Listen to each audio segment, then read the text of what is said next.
Hey guys, I'm sorry. They were having a class in the computer room and not able to get in here. How are y'all doing?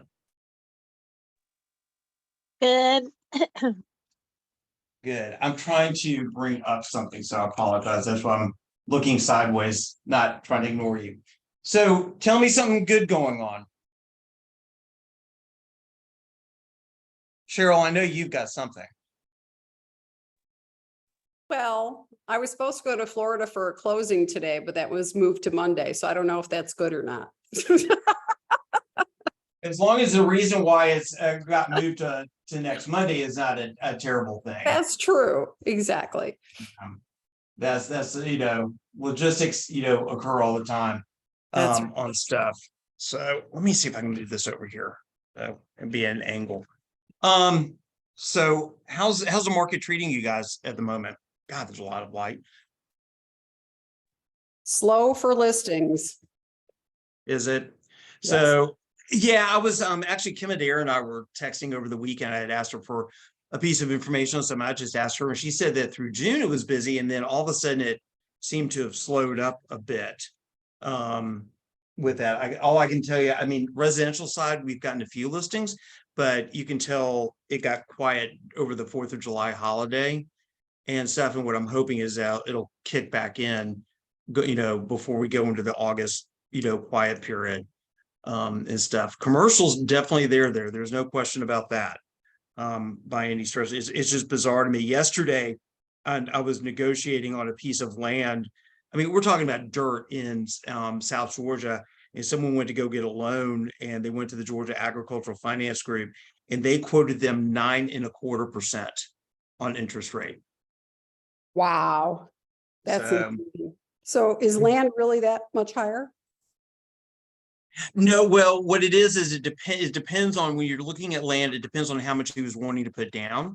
If he was wanting to put down, if he was wanting to put down less than 30%, they're going to jack the rate up. When you get around 30%, you're usually around prime +1. Raw land doesn't run like on a 10-year T-bill like mortgage rates do. Because they're portfolio loans and they sit inside the bank. And so they'll go more off of competitive rate or prime +1 or 2 is what they'll do. So it makes a difference. It's the old rule is like, the reason mortgage rates are lower, especially on primary residence, is because you've got more skin in the game as the buyer. When you go into anything else where it's not your residence and where you put your head down, they're going to charge more, for that. So that's where that differential comes in, on that. But I got yesterday.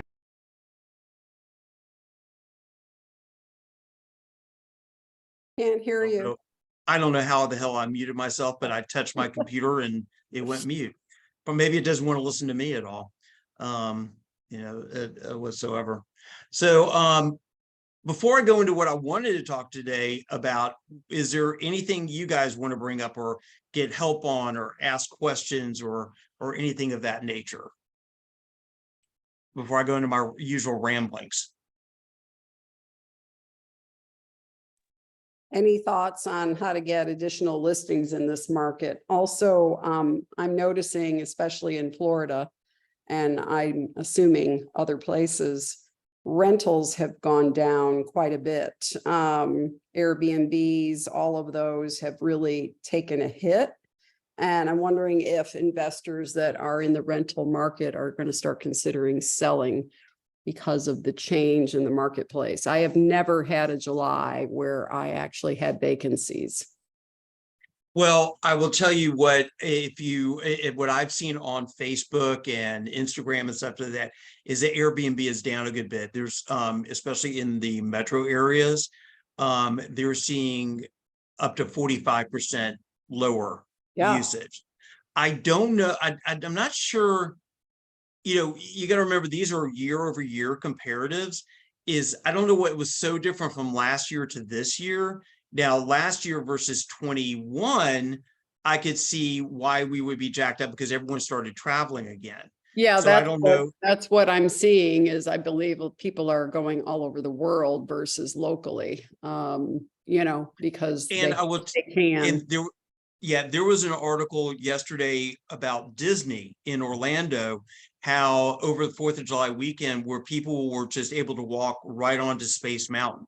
Right. And what seems to be is a shift in exactly what you said in traveling perspective, where, I mean, I know 7 or 8 people that have gone to Europe this year so far. Yeah. I mean, I know at the end of the year, I'm not going to Europe, but I'm going to go to Hawaii.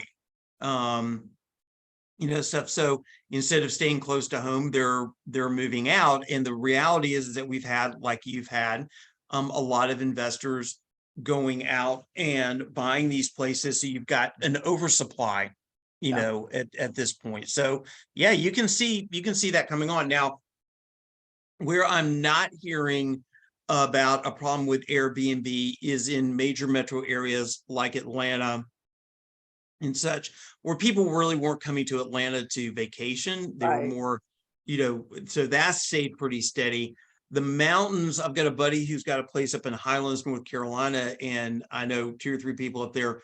They've not had a slowdown up there, but it's so regulated up in Highlands versus what it is maybe at the beach, that there wasn't this massive supply that was being dealt with. Yeah.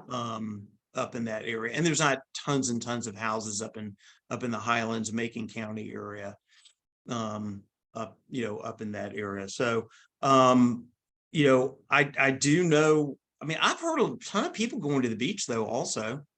Oh, yeah, no, I was booked up until a minute ago, literally. And now it slowed down and I had to drop prices. So, yeah. Yeah. And I think what it is, I was actually talking to Carrie Foster yesterday, and she and her family go down to St. Simon's all the time.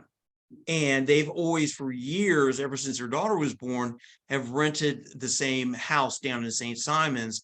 And she said that they didn't this year because the owner jacked the rate up so high that they just couldn't justify it. Yeah, that's what also happened. Rates went up so high, people stopped going. Yeah. So, it's like in anything, supply, demand, rate structure versus value, is what makes those differences. From that, I would say in terms of listings, yeah, I mean, there's less. I mean, there's 30% listings onto the market. What I think that one has to push, and what I've been doing in Spire, which is my home building, is I've really been pushing the experience level and putting my knowledge out there. We've been fortunate enough to get 4 listings in the past couple of months, and a lot of it has been the fact that they see my face all the time. I'm there, I'm walking around the building, such as that. But I am doing the videos talking about the market. It goes back to the old adage of become the market expert, and is making sure that your clients that you're on social media with, or that you've got a way to communicate with them, know that you're on top of the market. I think that also we are just going to go through a spell where there are people who are, they're in their 3.25% interest rate world, and they're sort of held prisoner right now, from moving. Yep. Yeah. It's the main thing. Absolutely. Yeah. I mean, and I think that quite honestly, we have to, as realtors, where we were saying, and I'm as guilty as anybody, saying, oh, we're going to see interest rates start going down. We're going to start seeing it going down. And we just don't know what's going to go down or not. This is the recession that has not yet to become. Now we're starting to see some softening in the jobs market, and we're seeing CPI go down to around 4.5, but that's not going to make the Fed happy. What actually is occurring is the Fed is being proven right in what they're doing, because the numbers, their actions are slowing down the market some, but not enough to make them happy to where we can pull where 10-year T-bill rates are going back down. And that's the number you got to look at, all the time. Yeah. But I mean, why would anyone want to go from 3.5 to 7? Unless they have a compelling Unless reason they have to move out of state or something. Yep. Yeah. I mean, the people that I've worked with so far, there has not been one, except for one person we just listed their place Inspire, there hasn't been one residential transaction this year that has been what I call an elective move. There's been a compelling move, like moving to your parents, moving for Well, a like job. Gretchen, who just moved to the beach. Hi, Gretchen. Yes. She's in a beautiful place. I see the background. I'm on the porch, but it's storming. But you don't want to see the inside of the house. There's boxes everywhere. But yeah. Yeah. So, I mean, I think it's just going to take some time. So you need to lean into your database. If Yeah. you weren't leaning in it before, you definitely need to be leading in it to it now where you're communicating. I would say not even just, sending them a mailer or something of that nature, No, you gotta but call. but you got to call, and you really need to lean into your experience. It's funny, yesterday I was on a commercial interview for something up in Blue Ridge, actually, and it was a referral from another agent, and the first thing I did or the first thing he asked me was, what's your experience, such as that, and I went through what I've got sort of canned in my head to say, and the guy, you could hear the difference in his demeanor once I said, I've got 17 years of experience. Commercial Absolutely, yeah. director, Yeah. Things of that sort. And I don't think, unless you're more aligned to being egotistical, I guess, for lack of a better word, I don't think that, especially those of us on this call right now, that we don't sell ourselves enough. I think there's this inherent, except for certain people, there's this inherent fear of being afraid of, like, you're being too egotistical. But there's a difference in being egotistical and stating who you are and what you've accomplished. And there's absolutely nothing wrong in stating what you've accomplished. I mean, it's like on the call yesterday, I was very clear with them. 17 years experience, over 700 transactions, from the Atlanta area, full member of Atlanta Commercial Board of Realtors, access, I have to track my transactions and see how many I've done. That's a good point. yeah. I mean, one thing that I did about 4 years ago, and I've told the story a number of times, is, and I know it's Zillow and blah, blah, blah, but Zillow will keep track. They now keep track of your transaction list. And Gretchen, I don't know if it was you that told the story or someone told the story, but it was in a bold that there was an agent who's well known in Gwinnett County. And back then you would have to manually connect your name to your sale or your purchase. Now it's much better, but they never did. And this is somebody who did like 30 to 40 transactions a year. It only showed them having had 2 transactions that year. And they lost out at that time on a $500,000 listing because the client went back and looked and said, well, it showed you only do 2. You're not really in the business. And I went back as far as I could in FMLS at the time, which you can go back even further, and added everything in there. And right now on Zillow, it shows me having over 430 transactions. So when you go in there and you see 430 transactions versus 15, who shows to have more experience? Yeah. So here's an interesting story. I didn't tell that story, but Nakia Brooks, who's with another firm, and is president of Neymar, teaches all over the United States, knows everybody, was putting an offer in on a piece of property, and the agent came back and said, we're not going to accept your offer because we went back and looked and you haven't sold a house in forever. And he's like, okay, I probably know code of ethics better than anybody in the world. I'm a broker. I really haven't sold houses in a while, and he put it on Facebook, and the Yeah, I remember seeing it. people made to him. And interesting enough, he put it on Facebook, and the broker of this agent found out it was their agent, and they're now under contract. The broker made it really clear of who he was to this agent. But yes, so people really do look at stuff, including agents, not just consumers. The agents do too. Sure. they do. I get questioned all the time in Spire. And once I explained to them, is like, we've done 30 transactions in Spire, Mhm. they back off entirely, off me. Oh. They'll come because I get that ITP attitude. Yeah. You Oh, know, I know coming all at about me. you. I know all about you, Inspire, for that other agent over there, Which agent? Jason Jason. Moore? Jason. Yeah. Jason and I get along just Oh, fine. I know. So, He teases yeah. me. I'll see him at an event and he'll go, "So how's my buddy David doing?" He never talks to me though. He Oh, he's barely ever great. talks to me. If you ever get But to know him or you do a deal with him, he is awesome. He's great. I've always heard very, very good things. But I am kicking his ass in the building. Yeah, you are. So That's only his but place. I knew yeah, no, Jason we when he was brand new in the Huh? business. Yeah, he's a great I agent though. worked, yeah, he is. I've seen him grow up. But yeah, he can kind of be like that. But Jason overall is good. But yeah, David, no, you're kicking him in that I don't building. have anything. I don't have anything No. against Jason. No. Jason, I mean, to his defense and my defense, he sends out a very expensive card once a month in the building via mail. And that's really about it. And he was in the building for a number of years before me. What I'm doing in the building is I'm social committee chairman. I sponsor every single event. I do a video in the Facebook website or Facebook page for the building every month doing market stats. I send out a market stat card in every transaction we do. There's cards sent out on it. So I'm basically flooding the building, with stuff.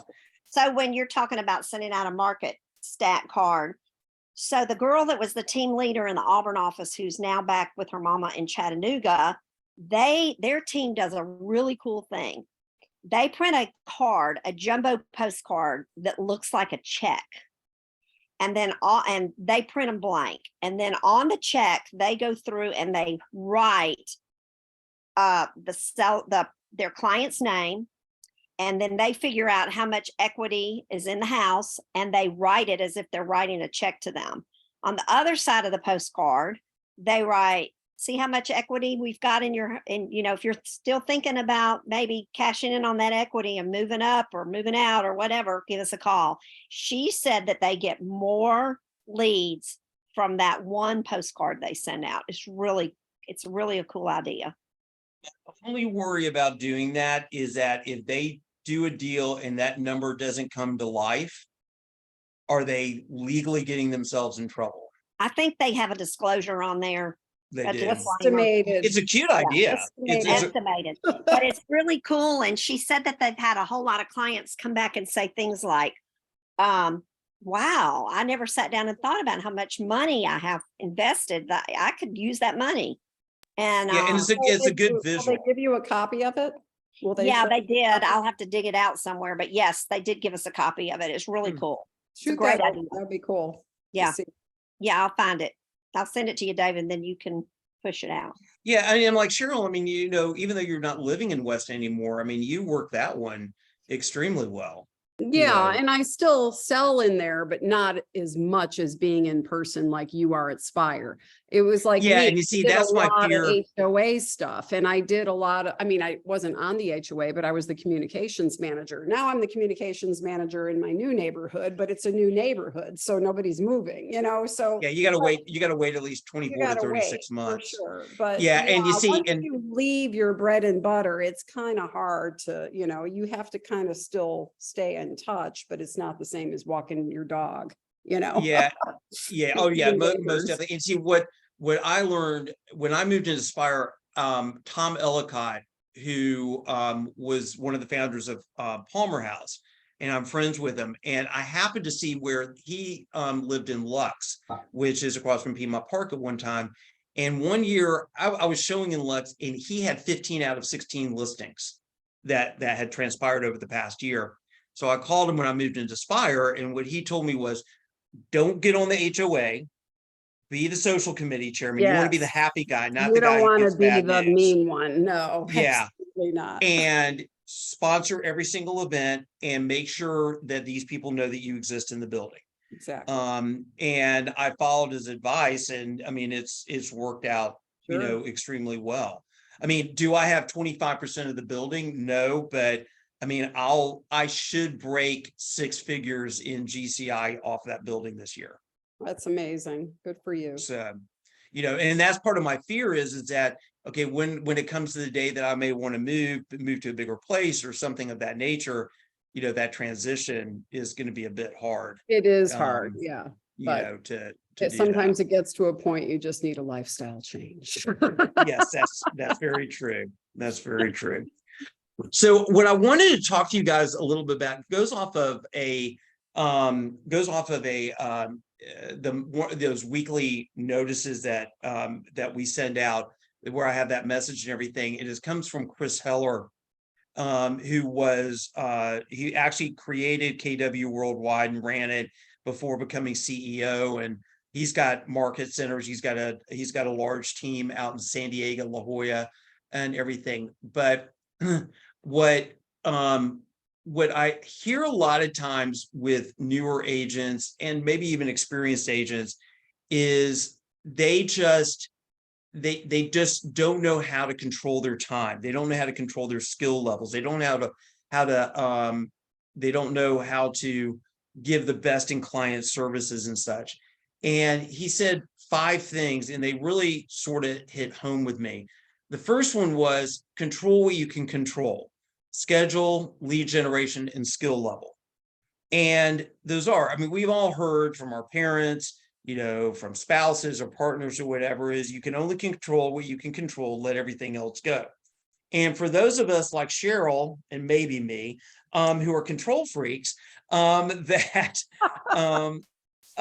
you know, that's a very hard thing to do. And I've gotten a little bit better at it with the help of whiskey at times, but it's a hard thing to do. But what I will say is now having, you know, as many years under my belt as what Gretchen does and what Cheryl does, and Jan, you know, the same thing, is I've learned is that you just got to have faith that when some of these deals, like the one you've got on Monday, that got stalled on Monday, Cheryl, that they're going to work themselves out. You just got to have faith with it. Right. But instead, sit there and work on the things you can in a consistent manner in doing it. And these things such as schedule, lead generation, and skill level, they're totally things that you can control. And what I don't think that a lot of agents do is, and y'all can debate me on this, I think that they either ignore it or they hide in it so hard that, and Jan, you and I have had this conversation, that they hide in it so hard they don't actually go out and sell. You know, it is, you know, as well as I do, guys, that in Keller Williams, you can live all week long in a classroom or on a Zoom call or something of that sort. But at some point, you've got to do the balance. But what I will say also, we had ALC luncheon up at the lake yesterday, and I'm not going to pin anybody out, but I was sitting there and I was sort of thinking about some people about how they run their practices. And even on ALC, there's a couple of people who hide in the classroom. There's a couple of people who I know, despite having been told and coached to do something different, they refuse to do things in lead generation or how they handle things to improve their business, and their businesses aren't growing to do that. Education is, you know, actually one person I know is now starting to hide in teaching, even though they aren't, I may be slapped across the face for saying this, I don't think that their sales level or experience level is at a point where they should be teaching to begin with. They, you know, the gravitas of their career isn't deep enough to warrant for people to be sitting there listening to them. Does that make sense? You know, and not that they're not a good person or anything of that sort, but you got to work on what you can for yourself. The reality is that your business, you know, to use what is a bold law, is only going to expand to the extent that you do, you know, whatever the phrase is. And there's a lot to be said for that. I've really drilled down into watching the size of a deal that I do, to watch how I interact with people, the importance of consistency. And fortunately, that's paying itself off in doing that, especially on the commercial side for me, because y'all are so great at being able at referring stuff to me. And I think I've done a decent job of getting it out there to that base to where people believe I know what I'm doing in commercial. Yesterday, I did a phone call sitting in a parking lot up on Lake Lanier, interviewing for a $2.5 million building in Blue Ridge, to sell. And I can tell you the referring agent would not have done it if they hadn't seen where y'all have been kind enough to refer stuff that we've done deals on. So you have to, is what I always go back to, is that building a rock on top of another rock to build that wall of a reputation, to do that. But those are things you can control, right? Or I can just keep rambling. Absolutely. Yeah. And to do that. And I think that sometimes in the hubbub of the day, we forget that, in doing that. The second thing is to seek to add value or be of service in every interaction you have with clients, with teammates, with co-op brokers, with title lenders, and your community. One thing that I learned from Mo Anderson was, it's okay to say no, but if you're given an opportunity that allows for the opening of other doors, take advantage of it. Don't say no because you're scared or something of that sort. I've seen this with my daughter, where I would never have done this in high school. She had a much different personality than me. And in college, is that whenever she got thrown an opportunity, as long as it didn't screw around with her studies, she always took it. And we told her, it's like, take it. You never know. It may work, it may not work, but take advantage of it. And that's helped her a great deal in her career. She's built up a really good network of people within AT&T that she can talk to now that are senior vice presidents and such as that. So there's always something to be, I can give you a perfect example. Inspire right now, we're doing a property management switchover, and it's been a little rocky, but because I'm known in the building on these two transactions, the other agents are having problems getting information like COIs and board minutes such as that. But, and instead of me saying to them, it's your responsibility to go get it, I'm literally saying, yep, I'll go downstairs and go get it for you. I'll get this. And on one of them, we've already started talking about commercial deals because she saw where in commercial, things of that nature. So where you can add that value in, it's like adding water to a plant. It will make the plant grow. Being closed off and just trying to get through the deal and things of that sort don't help you in that. Now, am I saying to bend over and get run over and have tire tracks on you? Absolutely not. I'm not saying that, but where you can help and provide service, think Ritz-Carlton, think Nordstrom, things of that nature. It's an intangible that you may not realize when it happens, but it will happen. At the end of the day, it'll happen. Thoughts on that? No, I agree. I mean, you need to separate yourself out and show the value, and the Ritz-Carlton, Nordstrom's, especially in the higher end of, listings and buyers that are looking in the millions and so on and so forth. You've got to make sure that you stand out, and experience and value is important.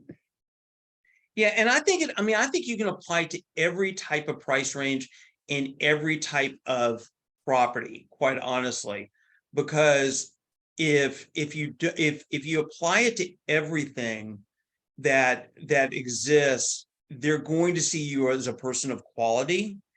And I know I beat on this all the time, but how you dress in public, how you go out, how you communicate with others, you're a walking billboard is what you are. And it makes a difference. Does your car, it doesn't need to be a new car. but does your car look clean? I mean, I've literally had people walk out to my car with me, and I know that they're looking into it to see how many McDonald's wrappers there are in it. Fortunately, none. But to see how I keep my car up. I mean, there's those little things that make that difference, and that means value to them. If you're going to take care of your stuff, you're going to take care of my stuff, and that's what they're concerned with. And the third one is building your personal brand. And in terms of customer services, if you build a brand, to Cheryl's point, that's high end, and you can't just do it on the surface, you have to do it in your day-to-day interactions. You have to do it with how you talk to people, how you respond to people. I'm doing a commercial deal right now where I'm dealing with a bit of a high maintenance person on the other end, and they didn't call me, they didn't text me, they emailed me. I was fortunately looking at space for a client in the King and Queen building at Concourse this morning, which was really cool because it's amazing views downtown. And but I didn't even look at my emails this morning until I got back. I called them immediately, and they appreciated it. They didn't have to come back to me again in doing that. But you want to build your brand with consistency in how you do your social media, how you answer your phone, how you leave your voicemail, how you walk your way through a transaction, because you never know, especially with a transaction with another agent. I know maybe it's more for me on the commercial side of it, but I know agents talk to agents. We all know that. And a closing that I had last week, this is on the residential side. It was an agent who ironically had two listings next door to each other. One came in a little bit behind the other one. She made a comment to the agent she's doing the deal with on the other one. The other agent knew me and fortunately gave me a high recommendation that I've been good to deal with, in there. So don't think that your name does not get bandied around. There may be 30,000 realtors in Atlanta, but there's a limited number that know who you are, that do the business, and we all talk. It's like a bunch of chickens on the laundry line. Everyone's going to talk to each other, whether you like it or not. And now, do we do everything perfect? Absolutely not. And there's going to be somebody who's never satisfied, but all you can do is that. And if you get your business to a certain level, you can just say, I don't want to deal with you. I did that last week. I was not going to deal with the crap. I don't need it, and from a mental standpoint. But part of this is also, and I know this is hard for a bunch of cheap ass realtors like myself and Cheryl and Gretchen on this one, but look at where you spend your time and your dollars. If I can tell you my time, if I were an accountant, a CPA, my billable rate hour would be $250 an hour. If I'm doing something that doesn't generate $250 an hour, I need to be handing it off to Suzanne, in all honesty. That's how you need to look at everything. Are you a $250 an hour sign installer? Are you a $250 an hour listing inputter? If you're not, you need to be, you're a $250 an hour getting listings, talking to clients, marketing. That's what your job is going to do. And what's funny with me, after a certain amount of time of having an assistant and stuff like that, I despise, and Suzanne can definitely attest to this, I despise even more and more and more the small details of getting a deal done, like the inputting, or where are we on a date, doing this, doing that. And I've moved further and further away, probably a little bit too far away, because I'm getting yelled at, pay attention to this or pay attention to that, to where I'm trying to be a little bit better on that. But I mean, is there anyone on this call who does stuff that they know good and well they should be leveraging out? Listing input. Yeah, why are you doing listing control input? freak, like you said, which, of course you gotta put in the right detail. I've had my assistants do it for me in the past, and then I have to change it all up. So that's the difficulty for me. But in any Let me ask you a question on that. When you say that you have to change it all up, is it because you haven't taken the amount of time to tell them exactly how you want it, or you just see it and you want to go change it all up? No, I think it's both. It's pretty much both. I mean, it just is what it is. It doesn't take me that long, but I also don't have as much business as you do yet. So when I do, You do just fine. there you go. But yeah, I agree with you. You're right. Especially like sign installs and stuff like that. I used to do that. I'm not doing that anymore. I don't, I haven't, I mean, other than it was like one day, we have 60 acres that's literally going under contract right now down in Vienna, Georgia, of all God-forsaken places. And I mean, this is where the market's so stupid to me. 60 acres, cropland, total cropland, no trees, no value, no pond, no stream, 4 offers on the property in 3 weeks of having it listed. And actually who I ended up selling it to is the pecan king of Dooley County, is who he heard through the grapevine that it was for sale. And but I went down there and I stuck 3 yard signs on the property along the road front. And that's how he found out about it, because someone else saw it and told him. So you just never know. So Cheryl, who do you use to put in your signs? Oh, no, I have only used myself and people that I know, and I'm just going to stop doing that. I have now signed up with Luxury, Live Luxury, and they have their own special signs. And so they also install them. So I'm going to use them for those, but those are only for those that are above 700,000 in areas other than Fulton County, or in Fulton County for anything above 825. But other than that, I don't really have anybody, but I'll find somebody.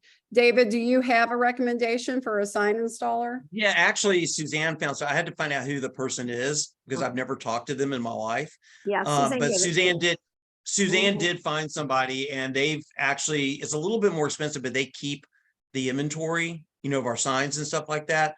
And I've never had a problem with them so far. Can you share their info?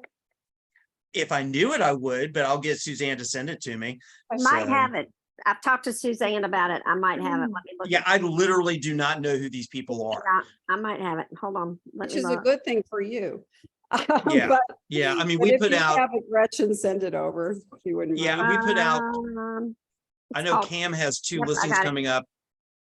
I know Cam has 2 listings coming up, and all he did was ask Suzanne, and all of a sudden, bam, it was, I saw pictures of the signs out at the locations. So that's the whole thing, is that, I mean, it's not that it's taken a long time, is that we've gotten to a point right now where we're all, at least among the 3 of us, we're very delineated in what we do, in terms of stuff. I don't put listings in. Suzanne does that. I straight out, my job right now is lead generation, research, showing, negotiation, and basic contract writing. Those are basically my 5 jobs right now. While Suzanne's 5 jobs are listing input, contract, getting marketing put together, signage, under marketing is the photographer, paperwork, things of that sort. Conversations with closing attorneys, coordination with them, and then making sure everything is to the closing attorneys to where we go into closing, including DAs, final paperwork, things of that sort. So we have very definitive lanes that we both go down, as far as that goes. And it's working. Yes. And something. Just going to say, when you said all that, one of the things I've learned since coming to KW, because I knew way back in the day, I hated inputting. What I hated was making up my remarks. And I remember one of the office people at our office, at my old Remax office, locked me in the conference room one day and said, "You're not leaving till you learn how to do that." Well, that just made it worse for me. I did it, but I knew it's not my thing. And I can get bogged down with 2 or 3 closings. And before I know it, they finally get closed. And then I don't have anything in the pipeline. So that's been a roller coaster of mine for years. One of the things I've learned, and I started this year, is Jessica does my stuff. I had a buyer. She took over everything. I mean, I let go of the new listing I have. Now, we did laugh because we did a flyer, me and social media. And there were 3 of us that looked at it. And I don't know if it's because there was such a mix up last week with the holiday being in the middle of the week. But we had a boo-boo on that flyer, and there was an agent that pointed it out. Otherwise, I don't think I still would have seen it. But I said, oh, well, maybe everybody got a chuckle off of social media on it. But see, I can't even do a flyer. It will aggravate me to no end, and I'll spend half a day just spinning my head with it. So I have learned, if nothing else, to leverage out all that stuff I hate doing. So it's saying, and now I'm seeing my business starting to pick up because I'm not doing all that. So I am spending the money on that because it's worth it to me. Yeah, I mean, I'll be the worst thing that, and Cheryl and Gretchen, y'all can definitely be on page with me on this. The worst thing to do is be in a roller coaster, where you're really busy with everything. You've got to block out the other stuff.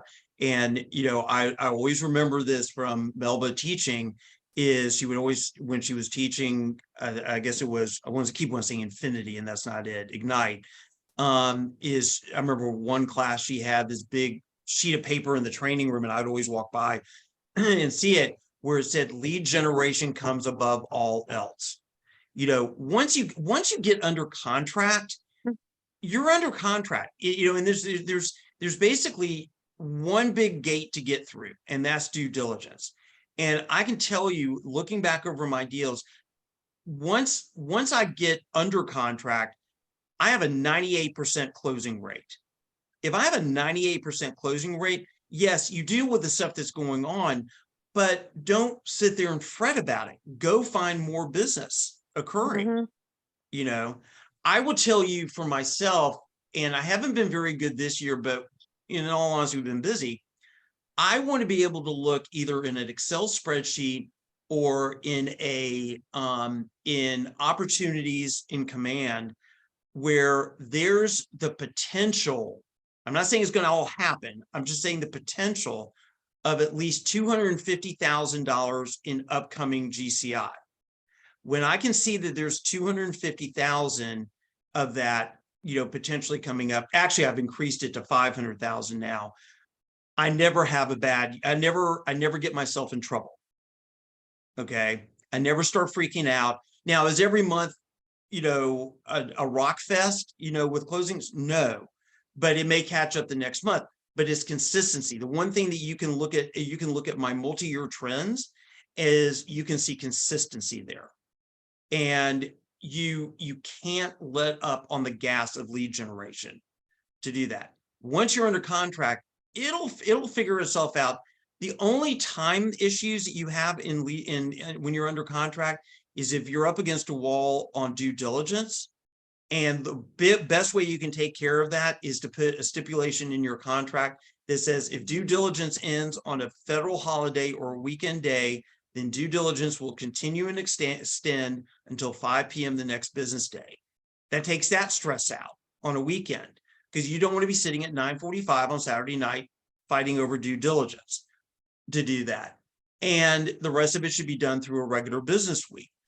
And if you can do those parts of it, you should be able to get your lead generation in and take care of those, those other sides, also. There's just really no reason not to be able to do that, and it's hard not to roller coaster. I fully get it, but you got to remember that's your blood.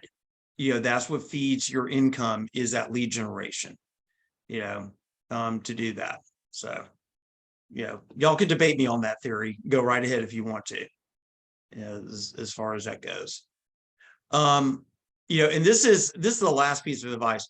and is a very overall world advice, is be a good person, and a good person always in all ways. This is a business where I've been really lucky in the last 6 months. I've had really great co-op realtors that I've worked with, but we've all had the pain in the ass ones. I mean, let's be honest. But I've been really lucky to have the fortunate ones there. But what I've always learned though is it's up to me and my responsibility to set the tone, in these deals. And, sometimes I have to bob and I have to weave, but if I'm a good person, and if you don't believe in karma, you need to get off that thought process and believe in karma, because it will come around and will bite you if you don't. Absolutely. I believe that 100%. And I also believe that it is also a reflection, like we always have taught our children, the way you behave outside is a reflection on you, your family, and your school. So Yeah. I believe it's also a reflection on the company. I have a friend who is not with KW, but every time she's dealing with a KW agent, she goes, dealing with this KW agent. I'm like, why do you say it that way? Well, because once I worked with a KW agent and they were awful. So it just kind of rolls over. Like now she doesn't want to work Yeah. with the KW agents. So that's Yeah. something we always have to think about. We're a reflection on our industry as well. Yeah. But even more importantly, which is not even you're right about the industry, but even more importantly, we're a reflection upon ourselves. Yes. Once again, I go back to, let me put it to you this way. If I did, by no stretch of the imagination, am I perfect in it, but if I did a really crappy job in commercial, such as that, Cheryl would not refer stuff to me. Gretchen, you wouldn't refer stuff to me. I wouldn't have been on a $2 million call yesterday, on stuff. And I'm very conscious of the fact that especially when your commercial business, when one's commercial business is 98% referral, that is not just a reflection on me, it's a reflection on the agent who's sending me the referral. I want them to look good also. And the reality is we're a service business. So hopefully, unless you want to sell only $200,000 condos, you've got to be a reflection of the type of business you want to have, in there. So Speaking of referrals, because the commercial agent that I know you are, because I've dealt with you in Yes. other things before, who's closing on a piece of property for 5,500 members on Friday? You, the commercial agent that helped us navigate through buying this building and this piece of property to get the building built for Neymar. Yeah. So I'm excited to get that one that done. was a referral. That's awesome. Yeah, so because of Yeah. David and his expertise in commercial, I mean, we're working with some really great people that know everything on the residential side. We are working with a person on our committee that's fabulous in developing a property, but Yes. David was able to answer questions to even him about certain pieces of this property that we had questions about. And David was able to handle that. So I yeah. hope this will beat my $6 million referral to you. No, it won't. It won't. It won't. But It won't. Neymar it can't actually, afford 6 million, but it actually ended up being, the whole thing ended up being a lot smaller, because at first we were looking at buildings, which would have been about $1.8 million to $2 million. But what occurred here is, this is where you have to pivot, is that we kept finding buildings that we liked in crap areas that we didn't like. And then vice versa. And vice versa. And then finally, one day, I finally said, guys, well, one thing worked out well. We were able to negotiate an extension on our lease for Neymar where they're at in unbelievably good terms. That was just fluke luck. And so I said, well, if we've got room to breathe, let's think about building. That way we can build what we want. And it was like, okay, well, that's not a bad idea. And I am not joking. 48 hours later, I got an email blast from one of my commercial group programs about a piece of land literally within a golf shot, or a good player golf shot, of G-Jack in Lawrenceville. And I was like, okay, let's go, and I herded everyone out there. And so now we're going to be able to have a brand new building with a real training center, 8,000 square feet versus 3,500 square feet that we're in now, and built the way that we want to in the center of Gwinnett County, instead of being bent one direction or another. So it was just a lot of fortunate luck that, that it was just really weird how it all happened. But, going back down to the karma thing, this is a perfect example of the karma thing. And Cheryl, this may eventually beat out the $6 million deal, is we did a commercial deal on some land in Doraville that was around $3.7 million. It was a couple of months ago. And the deal got all screwed around at the end, and not due to anything that we did. It was just a mess at the end. And the other broker on the deal, which was actually JLL, which is one of the big ones, their broker was absolutely terrible, to the point where I ended up working with the buyer more than I ever talked to the broker. And the buyer and I got on good terms. And I told him straight out, which I've never done in 17 years. I said, your broker, your representative sucks. You've been great, which he was. Darren was great, but he sucks. And I got the deal done. I had to take a bit of a haircut on the commission to get it, but I got the deal done. 3 weeks later, this buyer calls me and says, you went way above and beyond what you had to make this deal done. I really appreciate it. We actually invest in warehouses is our main thing, not raw land, but we're looking at Atlanta as a core investment area. We'd love to see how you could help us with that.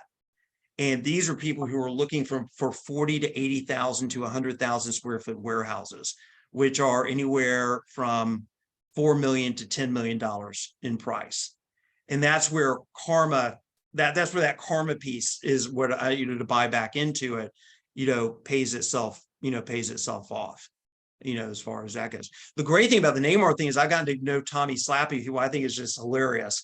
So, I love him to death. Not only is Tommy Slappy hilarious, but he knows everybody. And that's what's been so great about having him on this team. He knows all the developers, but he is one of the best men. He is just a wonderful person. He's a good man. And Peggy is as well. So yeah. So, well, we're at the top of the hour, and I have to go fight with actually a leasing broker now on space, actually in the same building as Keller Williams North Atlanta, ironically enough. So hopefully y'all got something out of this. If not, I'll buy you a drink. So it was great. Thank you, David. To respond to Tony, he asked, please share the sign installation. I'm not quite sure how to do that, but it's called putpost.in is what Suzanne had sent me. Putpost.in. Thank you so much. And I will say they're not the cheapest people in the world, but they're very professional and they do work for a lot of people. And we've been using them now for about 7 to 8 months or something. And we've never once had a problem with them, in terms of installation. So it's once again one of those value issues, pay for it or not. And it helps us out. Now, of course, when we do stuff in Spire, I don't have to deal with the sign, so it works out really well for me. In doing that. So all right, well, y'all have a great rest of the day, and I'm going to go negotiate now. So Awesome. All right. Thanks, David. All right, talk to you later. Thank you. All right, bye-bye.